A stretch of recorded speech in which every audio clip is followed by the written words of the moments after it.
welcome back to the Talkoffame Podcast. I'm Kylie Montini, and today we are introducing you to NEPA Native Mitzi Campell. After nearly 3 decades as a college professor and going head-to-head with the debilitating health crisis, she felt called to move outside the confines of the four walls of a classroom to teach in the schools of life.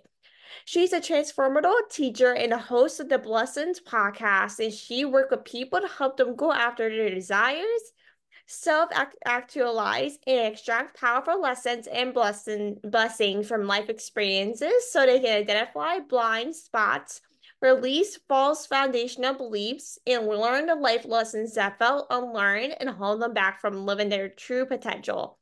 Mitzi and I connected probably earlier this year, late last year. Honestly, my brain is not remembering when we connected, but it was sometime around the end of the year, beginning of this year. And she gave me the opportunity to be a guest on her podcast, which is not out yet, but once it is, make sure to stay tuned on my socials to check it out. But thank you so much, Mitzi, for joining us today. I'm literally so happy to connect with you again and maybe really doing another podcast episode again. I know it's wonderful to see you again, Kylie, and I'm very excited to be on your show. Thank you so much. So, of course, you are a transformational teacher. Like, how do you help students transform into their best selves, importantly? Well, I believe anyone can transform at any stage of their life. And even though my students these days are individuals or companies, organizations in the world at large, rather than just teaching in the classroom, the concept of personal growth is still the same because we elevate ourselves through self-knowledge first. You have to be able to be open to learning something about yourself so that you can grow and elevate. So everybody thinks they know themselves. You could ask people, how well do you know yourself? They'll think, oh, I know myself pretty well. But the statistics show that actually people do not really know themselves as well as they think. And self-discovery is something that goes on throughout your lifetime. So yeah, so the main key to transformation is self-discovery, self-knowledge, self-awareness, and just realizing you don't really know as much about yourself probably as you think.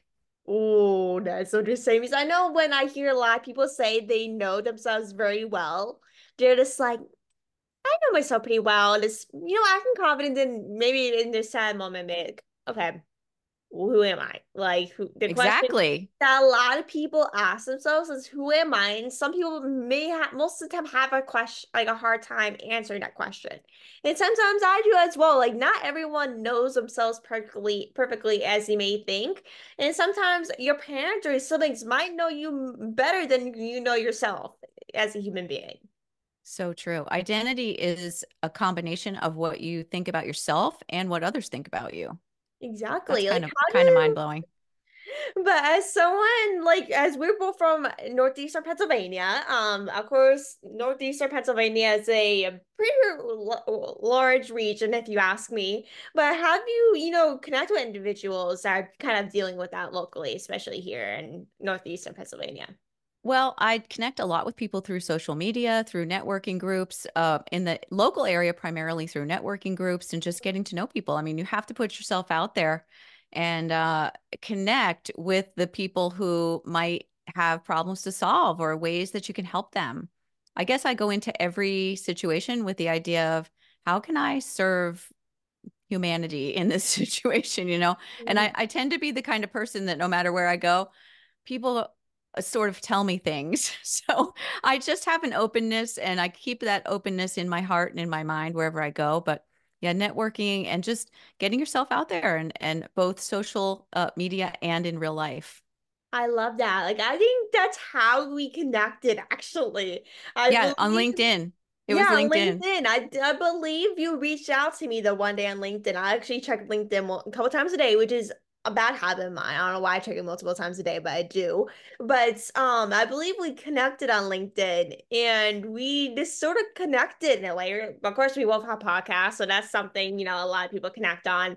But of course, we're from northeastern Pennsylvania, so of course we have a lot to talk about. It's a small area, like a That's right. small area, but big region is the best place to call it. But of course, with going out and doing podcasts like this, it's a huge way to network and connect with other people as well. It sure is.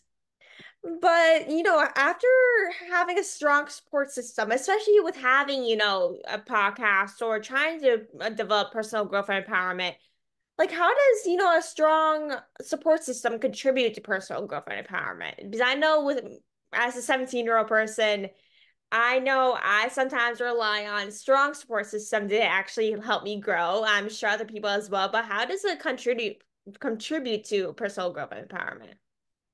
Well, I think that a support system is essential for people to grow, but it's maybe not what people traditionally think of as a support system. So you have your external support, which is people on the outside, but you also need to strengthen your internal support system, which is how you are on the inside. And so both of those are very important. And your support people who are on the outside, the external people, they have to be people who you can count on to really keep it real. So Mhm. people who are, I call them authenticity partners. They're people who will support you, who are unconditionally accepting and maybe love you unconditionally, but they're going to tell it like it is. They're not going to coddle you. They're not going to lie to you.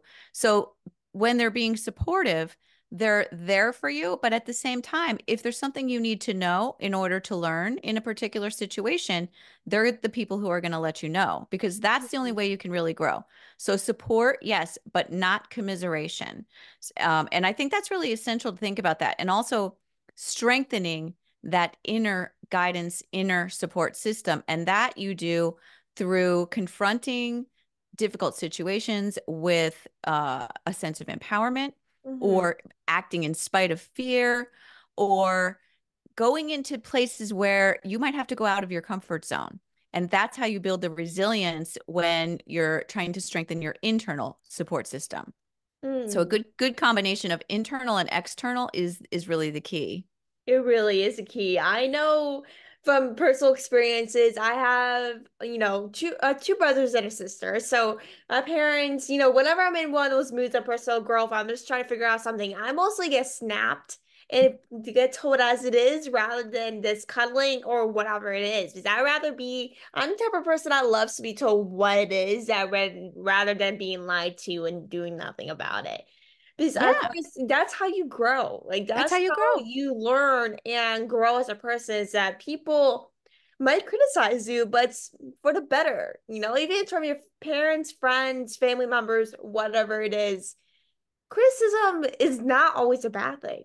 Criticism No, can be good for you to grow as a person, whether it's work, your mental health or what. It can be anything, but any Mhm. criticism or support people are really telling you as it is as a personal growth or empowering yourself is really when people criticize you based off of different things, it helps you grow more than anything, most likely.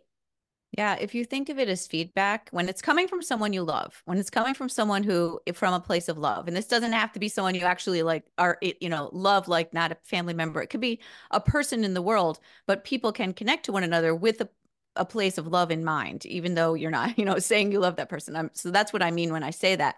It's from a place of good intentions. Um, Actual criticism, abuse, harm, that's not cool. That is not support. That's not good feedback. But when you have someone who is coming from a place of good intentions, that's the difference.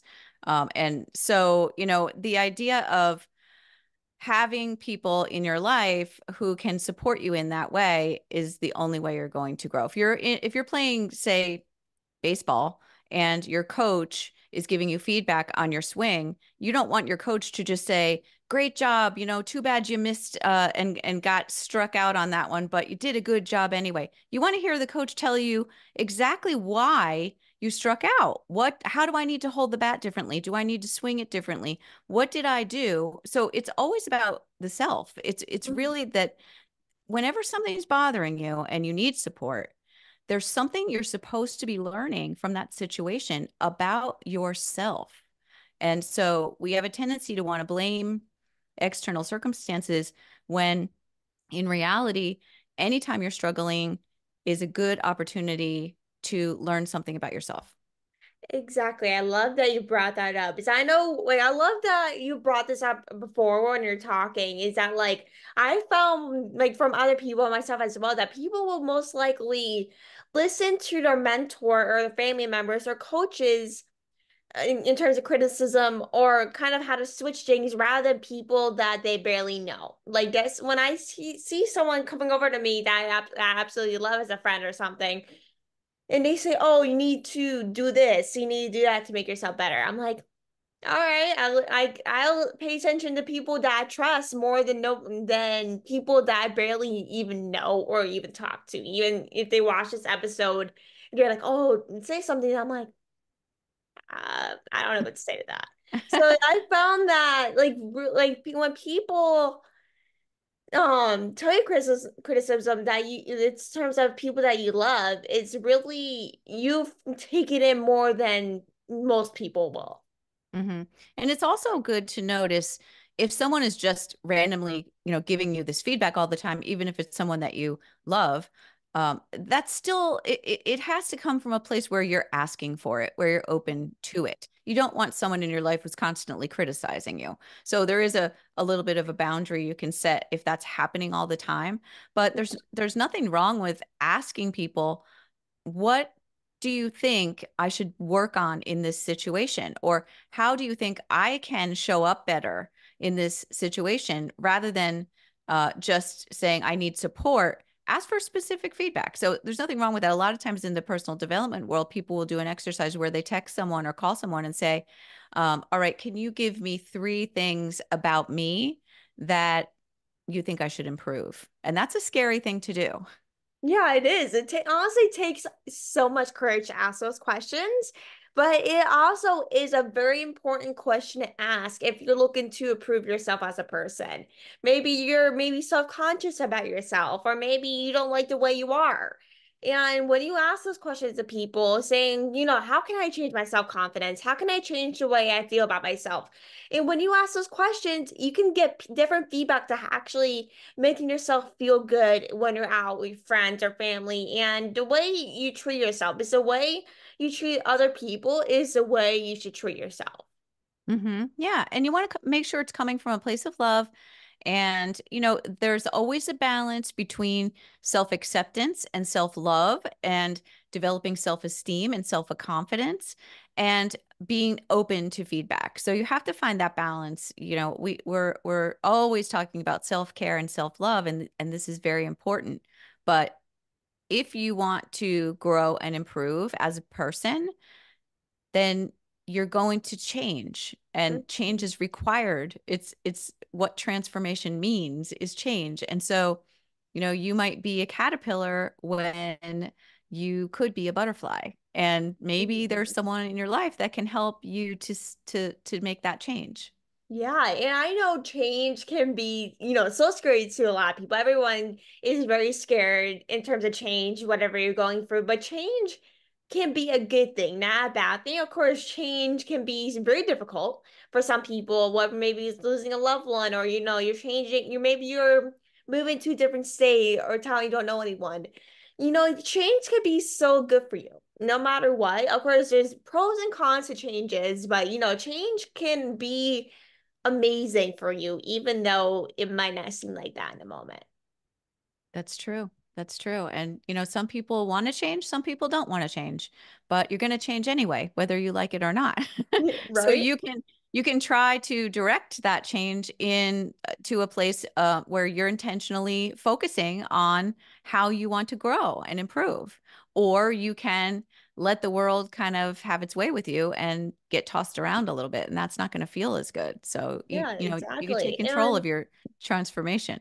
And to go into your podcast a little bit, so the Blessons podcast you've been doing for a while, but what is the Blessons podcast and how can people listen to it? Okay. Well, thanks for asking. The Blessons podcast is my baby, and I started it back in 2023. And I was 56 years old when I started my podcast. So I'm kind of living proof that you can transform and change your life and start something new. When you're older, you can do it when you're younger. You can do it at any stage of life. You should never, ever let your stage of life hold you back from anything, Mm-hmm. young, old, in the middle, wherever. So the podcast is a place where I wanted to bring people together, and I wanted people to be able to talk about their stories and their experiences so that other people could connect to them, because we have been so divided as a society through different experiences we've had, the pandemic, different things Mm-hmm. going on in culture and society and politics. And it's very disheartening, very sad, and difficult for those of us who really just love other people, want humanity to be unified, and want to provide positive interaction. So that's what I wanted to do with Blessons, was just to get people to see, like, everybody has so many more similarities than differences. And we really should be open to seeing ourselves in other people, and then it makes us feel a little bit less alone. So I thought about Blessings as the name because it's a combination of the words blessings and lessons. And I really believe that we are here to learn lessons. I believe that's our purpose here as human beings, and that we do that so that we can elevate our consciousness. And, in the next go round, we can come back a little bit better than we did the time before. And we can sort of heal things about ourselves and our generational wounds through that life experience of learning lessons. And so blessings are just uh, things that people learn about themselves and about others that help us to access our desires. I love And that. we, And yeah, we, that's part of the reason why I want to join your podcast when you asked. It was immediate yes for me personally, because of course, me and your podcast are very similar. The reason why I started this. It's very similar to your stories. Like I want to hear, like share people's stories, and of course, change the narrative to people, have people connect to different stories and feel inspired and actually feel like they're not alone in different situations, and to right. really get their stories out there. Because every story is very important. Every story should be heard, no matter what. And of course, during the pandemic, it was very hard for people to real in terms of mental health and everything, and they really needed people to connect to, and podcasting is really the good thing for it. Is that like when you hear people's stories, you feel more inspired to share yours and start something new. Because of course, a lot when you hear someone do something, you're like, oh, why should I try that? Or you have the motivation to actually do something when you hear or watch someone do it. So it's a really a huge reason why I started, and also why I joined your podcast as well. Because it's really important to get people's stories out there when people really need to hear it. Yeah, it's so true. We need to connect, and podcasts are a great way for people to do that. You can learn so much, you can get to know people and just feel like there is something more, something bigger than you going on in the world. It really is. And so with your podcast, like how has, hosting a podcast for basically a year now helped you like change your narrative on life stories? Well, it's really changed my perspective on life a lot. I am a very open-minded person, and I thought that I had a wide perspective before I started the podcast. But after starting it and getting to know so many people through it, I have just broadened my horizons even more. I've connected to people I never thought I'd connect to. I just interviewed Dr. Joe Vitale, who is one of the members of The Secret. And so I'm connecting with these people I never ever thought I would be able to meet. And also, a lot of just regular people and who have amazing stories, who've been through really terrible things, really wonderful things, and things that I could not experience myself except through having spoken to them. And it's Mhm. beautiful. And I just feel like the idea of making connections with people outside of your normal little circle is how you expand your mind. And um, asking people big questions. No small talk on my podcast. We talk about big things, Mhm. important things, things that make you think, and things that make you really go deep inside into yourself. Mhm. And that's what I love. I cannot get enough of it, and it's expanded my life in a million different ways. It's just beautiful. Like I'm literally on the same boat as you. Like once I asked this question, I was literally thinking what my answer would be. You basically covered it all, honestly. But you basically covered my answer. But with having a podcast, like I was, yeah, a shy kid. It was bad. Like it was honestly, I would never talk to anyone. And growing up and watching so much TV and shows, I always like, I just want to meet people like this. I always want to, do something entertainment or sports, but never knew what to do. I just, when you're a young kid, you don't really know what to do in your life until maybe you're in like late middle school, early high school, around that point. But once I started this podcast, I'm like really like never figured how much people I would meet through this podcast and how big it would get. Like with meeting all these people and the people that you maybe grew up watching or grew up, following on social media or absolutely loved, that is honestly the best part about it is like you meet people that you never get the chance to meet and also learn something new every single day from people that you get to talk with, whether through your podcast or even on social media. That is honestly the best part about it is that you get to learn things that you never, weren't interested in or just kind of get a different perspective on different things. And just really connect with people since COVID really changed the narrative in terms of in-person connection. Zoom and podcasts became so popular to the point where now it's like everyone's doing it from what I see. So it's really great to have those conversations and really just get like a different narrative out there from what you were a couple years ago. Very true. Yes. But in terms of personal growth, like what are some strategies that you in your personal opinion to overcome fears of failure and rejection when embarking on a new venture pursuing personal growth? That is honestly something I really struggle with a lot. And I want to ask this question so bad to you because I knew you'll probably get a good answer. So yeah, what are some strategies to overcome fears of failure and to pursue personal growth? Oh, this is such a great question, Kylie. I mean, so many of us struggle with this at all ages, young, old, people just never grow out of this. It's always something that people struggle with. And even though you can overcome it at one point, it may come back later because we all have fear as a part of us. It is not something that will ever leave us because it's there for a purpose. It's our primitive uh savior. It's something that we were born with so that it protects us from danger. So sometimes the fear that lives in us comes out not when it's protecting us from danger, but when we're feeling a little bit of anxiety about doing something new or going into a situation or trying something. Or there are lots of reasons why it might come out.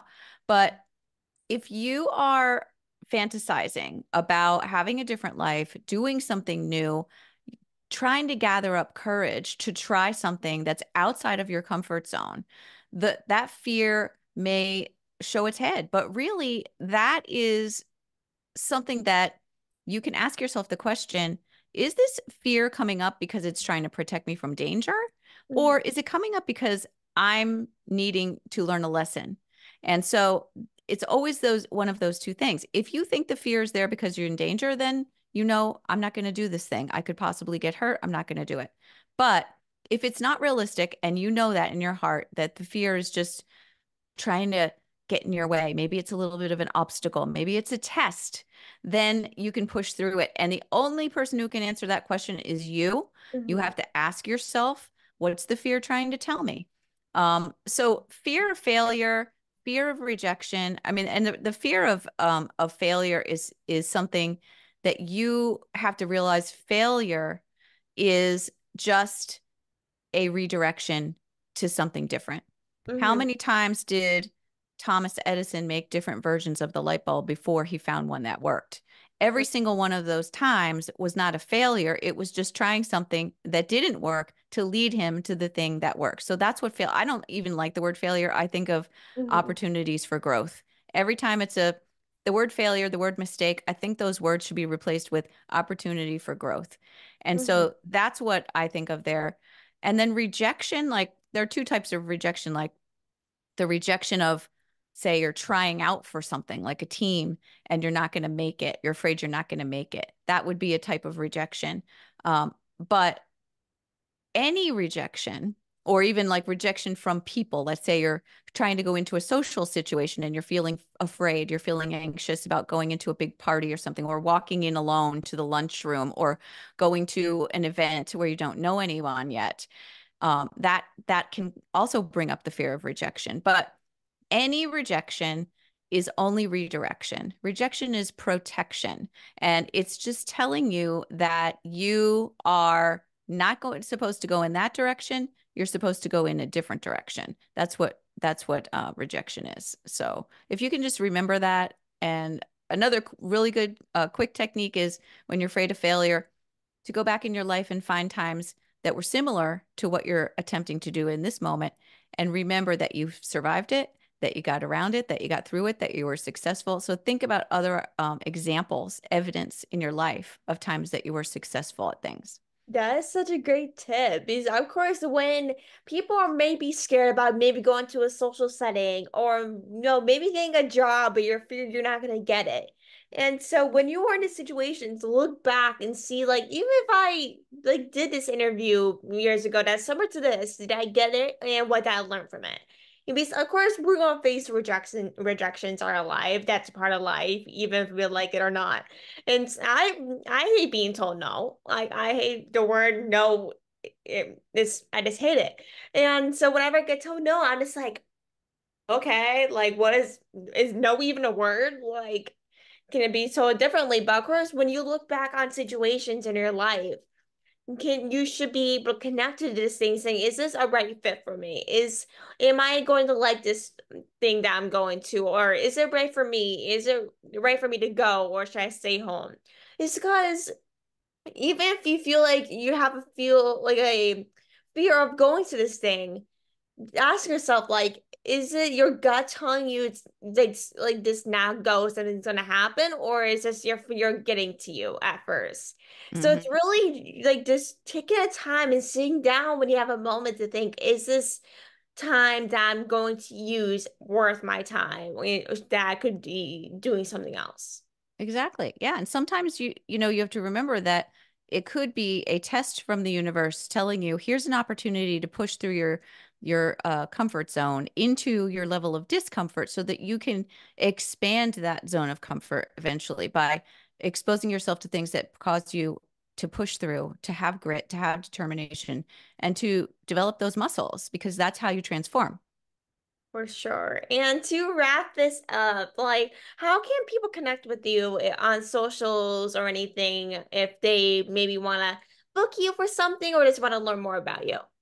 Yeah, I love making connections. You can find me on Instagram at Mitzi and Campbell. You can find me on the all of the podcast platforms at the Blessons Podcast, Apple, Spotify, all of them, even YouTube. And I'm also on Facebook at Mitzi Campbell and on LinkedIn, Mitzi Campbell MA. So any of those places, and my website is mitzicampbell.com. And I absolutely would love to connect with anybody who wants to reach out if you have any questions or if you want to just say hello. Awesome. You're literally everywhere, more than me, so which is great. But I really appreciate everyone for tuning in. Make sure to go check out our podcast and make sure to tune in for all the amazing things she's doing and for upcoming episodes. You'll find me listening to her episode because I'm really obsessed with her podcast. So that's a definitely listen if you want to hear stories, different stories of people. But thank you so much for joining us, and thank you so much for taking the time. It was really great connecting with you again. We'll definitely have to do another one soon. We do. Thanks, Kylie. It was so good.